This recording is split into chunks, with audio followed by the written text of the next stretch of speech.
7 kelurahan di Jakarta Barat terancam krisis air bersih menyusul adanya proses pembuatan instalasi pengelolaan air hutan kota. Diperkirakan 55.000 warga terdampak dan harus menyesuaikan kebutuhan air hingga pekerjaan rampung pada 22 Juli mendatang.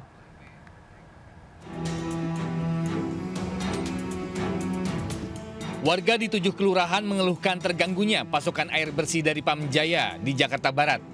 Kondisi ini dampak dari adanya instalasi pengelolaan air hutan kota yang sudah dilakukan Pamjaya sejak 17 Juli lalu dan diperkirakan baru selesai 22 Juli mendatang.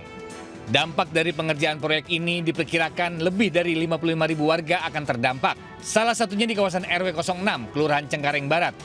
Di sini, warga harus menampung air pada malam hari. Sebab sejak pagi hingga menjelang malam, air bersih tidak dapat diterima. Sementara itu, sebelum adanya gangguan, pihak RT dan RW juga sudah mendapatkan pemberitahuan agar warga bisa menyiapkan cadangan air selama proses instalasi berlangsung. Kebetulan kemarin kita coba untuk malam, kayak semalam itu kita coba penampungan bisa penuh tuh jam sekitar di atas jam 12, jam 2-an. Itu kita dapat air tuh. Jadi dari jam 2 itu sampai malam lagi itu nggak ada air. Warga berharap proses instalasi segera selesai agar pasokan air bersih kembali normal dan tak lagi harus menampung air pada malam hari. Dari Jakarta, Kea De La Rosa, Pandu Priyoaji, Ahmad Putra, iNews melaporkan. Kemarau panjang membuat debit air di Bendungan Katulampa terus berkurang, bahkan mencapai titik terendah 0 cm. Sementara di Subang, Jawa Barat, sejumlah sawah mengalami kekeringan dan terancam gagal panen.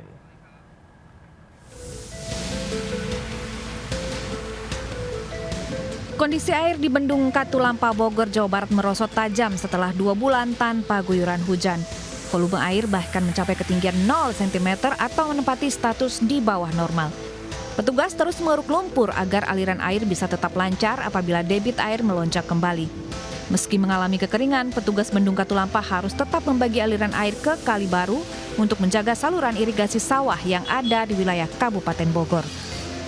Sementara itu di Subang, Jawa Barat, sawah seluas 1.300 hektar mengalami kekeringan. Tanaman padi petani yang baru berumur 25 hari kini terancam mati. Padahal di usia 25 hari, padi justru membutuhkan air yang cukup. Petani bergotong royong menormalisasi irigasi yang dangkal agar air bisa mengalir ke areal persawahan. Untuk menangani kekeringan, Pemkab Subang juga telah menyalurkan 200 pompa air kepada petani.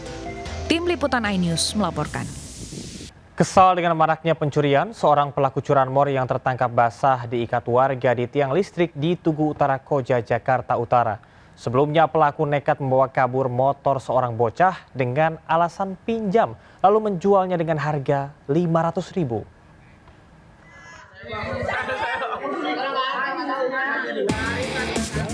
Warga geram dengan aksi seorang pemuda, Aldi, 25 tahun, dan sengaja mengikatnya ke tiang listrik di Jalan Cemara Ujung, Tugu Utara Koja, Jakarta Utara. Bahkan, masa yang emosi sempat melampiaskan amarahnya hingga pelaku babak belur. Sebelumnya pelaku membawa kabur motor seorang bocah dengan alasan meminjam dan diiming-imingi, diisikan bensin serta dibelikan rokok. Namun, setelah membawa motor, pelaku tak kunjung kembali. Bahkan pelaku kemudian menjual motor kepada seorang penadah seharga Rp500.000. Kesal dengan aksi pelaku, korban kemudian sempat berteriak, meminta tolong hingga warga datang dan menangkap pelaku. Usai dihakimi, pelaku digelandang ke Polsek Koja untuk mempertanggungjawabkan perbuatannya. Dari Jakarta, Sofyan Firdaus, iNews melaporkan.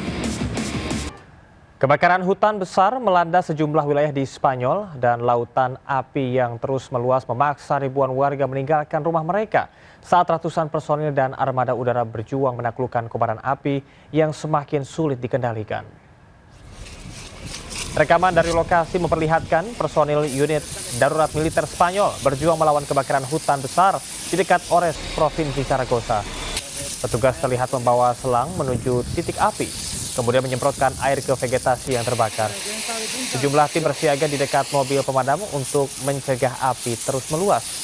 Kebakaran yang mulai berkobar sejak Rabu itu telah menghanguskan lebih dari 15.400 hektar lahan. Kondisi cuaca yang ekstrim hingga kelembapan udara yang rendah membuat upaya pemadaman menjadi semakin berat. Lebih dari 1.000 warga terpaksa meninggalkan rumah mereka demi keselamatan.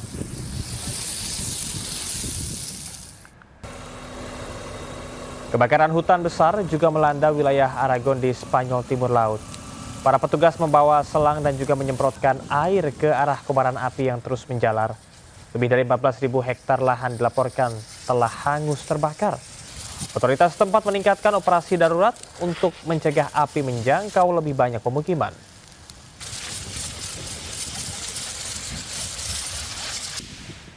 Hingga kini masih terjadi antre bahan bakar solar di sejumlah daerah. Salah satunya di Manado, Sulawesi Utara. Pemilik kendaraan bahkan rela mengantri selama berjam-jam demi mendapatkan BBM.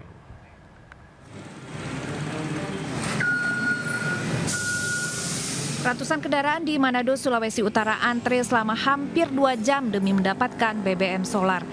Di SPBU Sario dan SPBU Wanea, antrean panjang terjadi pada pagi hari dan sopir mengaku mereka harus antre bahkan sebelum SPBU dibuka. Antrean panjang BBM dikeluhkan sopir karena membuat mereka kehilangan penghasilan. Antre demi mendapatkan bahan bakar minyak sebelumnya juga sempat terjadi di Mandailing, Natal, Sumatera Utara.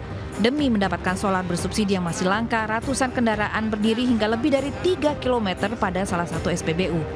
Sebagian dari warga yang antri terdepan bahkan rela menginap di SPBU demi mendapatkan solar bersubsidi. Sejumlah warga mengaku tidak ada pilihan selain harus mengantri. Karena di SPBU lain akan menemukan kondisi yang sama, bahkan jika memaksa untuk tetap berjalan, mereka khawatir akan kehabisan BBM di perjalanan. Dari Manado dan Mandailing, Natal, Jeffrey Langi, Ahmad Hussein, iNews melaporkan. Harga telur dan sejumlah bahan pokok mulai merangkak naik usai libur sekolah. Menurut pedagang, kenaikan harga-harga di pasaran tak lepas dari dimulainya kembali program makan bergizi gratis.